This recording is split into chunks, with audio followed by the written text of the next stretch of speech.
적법 요건에 관하여 살펴보겠습니다. 고도의 정치적 결단을 요하는 행위라 하더라도 그 헌법 및 법률 위반 여부를 심사할 수 있습니다. 다음으로 피청구인이 직무 집행에 있어 헌법이나 법률을 위반하였는지, 피청구인의 법 위반 행위가 피청구인을 파면할 만큼 중대한 것인지에 관하여 살펴보겠습니다. 우선 소추 사유별로 살펴보겠습니다. 1. 이 사건 계엄 선포에 관하여 보겠습니다. 헌법 및 계엄법에 따르면 비상계엄 선포의 실체적 요건 중 하나는 전시, 사변 또는 이에 준하는 국가 비상사태로 저가 교전 상태에 있거나 사회 질서가 극도로 교란되어 행정 및 사법 기능의 수행이 현저히 곤란한 상황이 현실적으로 발생하여야 한다는 것입니다. 피청구인은 야당이 다수 의석을 차지한 국회의 이례적인 탄핵소추 추진, 일방적인 입법권 행사 및 예산 삭감 시도 등의 전횡으로 인하여 위와 같은 중대한 위기사항이 발생하였다고 주장합니다. 야당이 일방적으로 통과시켜 문제가 있다고 주장하는 법률안들은 피청구인이 제의를 요구하거나 공포를 보류하여 그 효력이 발생되지 않은 상태였습니다. 2025년도 예산안은 2024년 예산을 집행하고 있었던 이 사건 계엄 선포 당시 상황에 어떠한 영향을 미칠 수 없고, 위 예산안에 대하여 국회 예결특위의 의결이 있었을 뿐 본회의의 의결이 있었던 것도 아닙니다. 따라서 국회의 탄핵소추, 입법, 예산안 심의 등의 권한 행사가 이 사건 계엄 선포 당시 중대한 위기 상황을 현실적으로 발생시켰다고 볼 수 없습니다. 피청구인은 부정선거 의혹을 해소하기 위하여 이 사건 계엄을 선포하였다고도 주장합니다.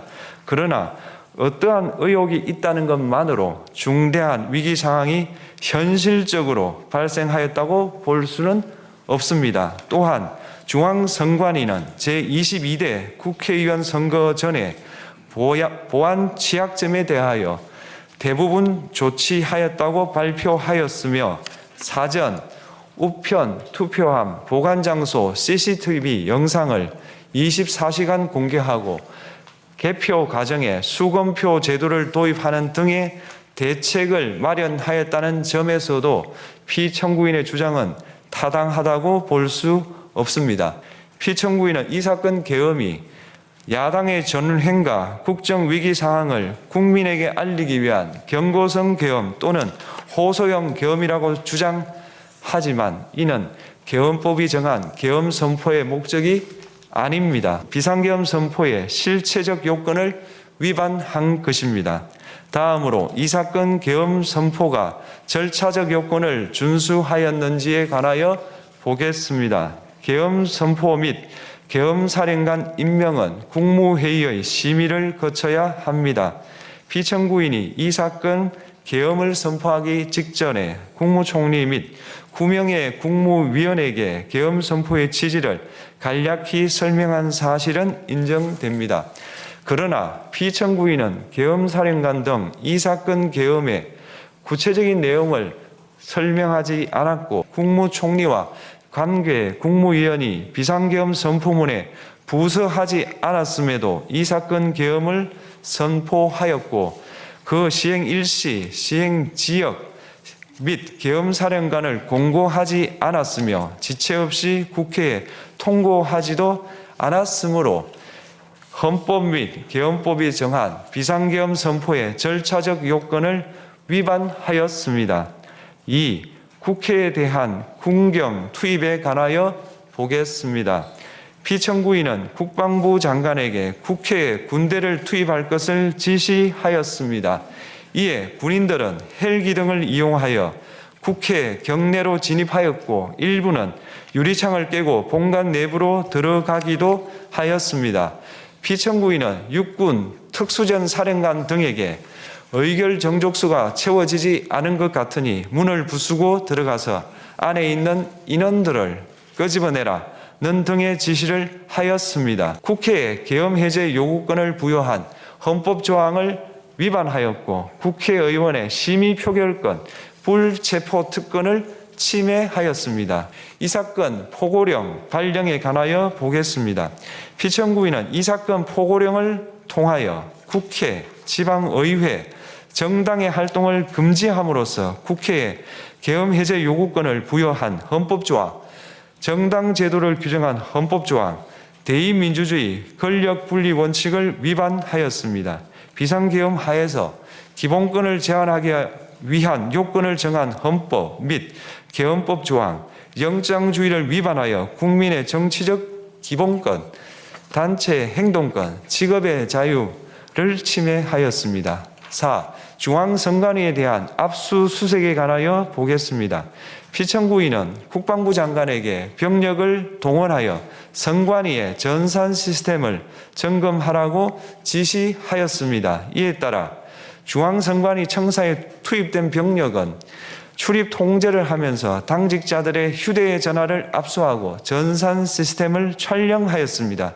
이는 선관위에 대하여 영장 없이 압수수색을 하도록 하여 영장주의를 위반한 것이자 선관위의 독립성을 침해한 것입니다. 5. 법조인에 대한 위치 확인 시도에 관하여 보겠습니다.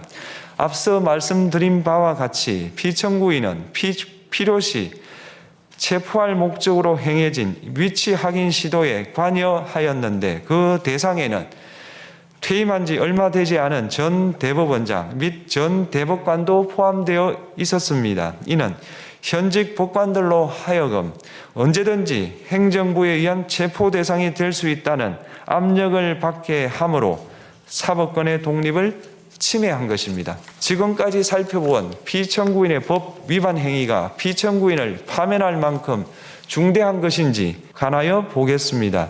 헌법이 정한 통치 구조를 무시하였으며 이 사건 포고령을 발령함으로써 국민의 기본권을 광범위하게 침해하였습니다. 이러한 행위는 법치국가 원리와 민주국가 원리의 기본 원칙들을 위반한 것으로 그 자체로 헌법 질서를 침해하고 민주공화정의 안정성에 심각한 위해를 끼쳤습니다. 대통령의 권한은 어디까지나 헌법에 의하여 부여받은 것입니다. 피청구인은 가장 신중히 행사되어야 할 권한인 국가 긴급권을 헌법에서 정한 한계를 벗어나 행사하여 대통령으로서의 권한 행사에 대한 불신을 초래하였습니다. 헌법소의 책무를 저버리고 민주공화국의 주권자인 대한국민의 신임을 중대하게 배반하였습니다. 결국 피청구인의 위법 행위는 국민의 신임을 배반한 것으로 헌법소의 관점에서 용납될 수 없는 중대한 법 위반 행위에 해당합니다. 피청구인의 법 위반 행위가 헌법 질서에 미친 부정적 영향과 파급 효과가 중대하므로 피청구인을 파면함으로써 얻는 헌법소의 이익이 대통령 파면에 따르는 국가적 손실을 압도할 정도로 크다고 인정됩니다. 이에 재판관 전원의 일치된 의견으로 주문을 선고합니다. 주문, 피청구인 대통령 윤석열을 파면한다.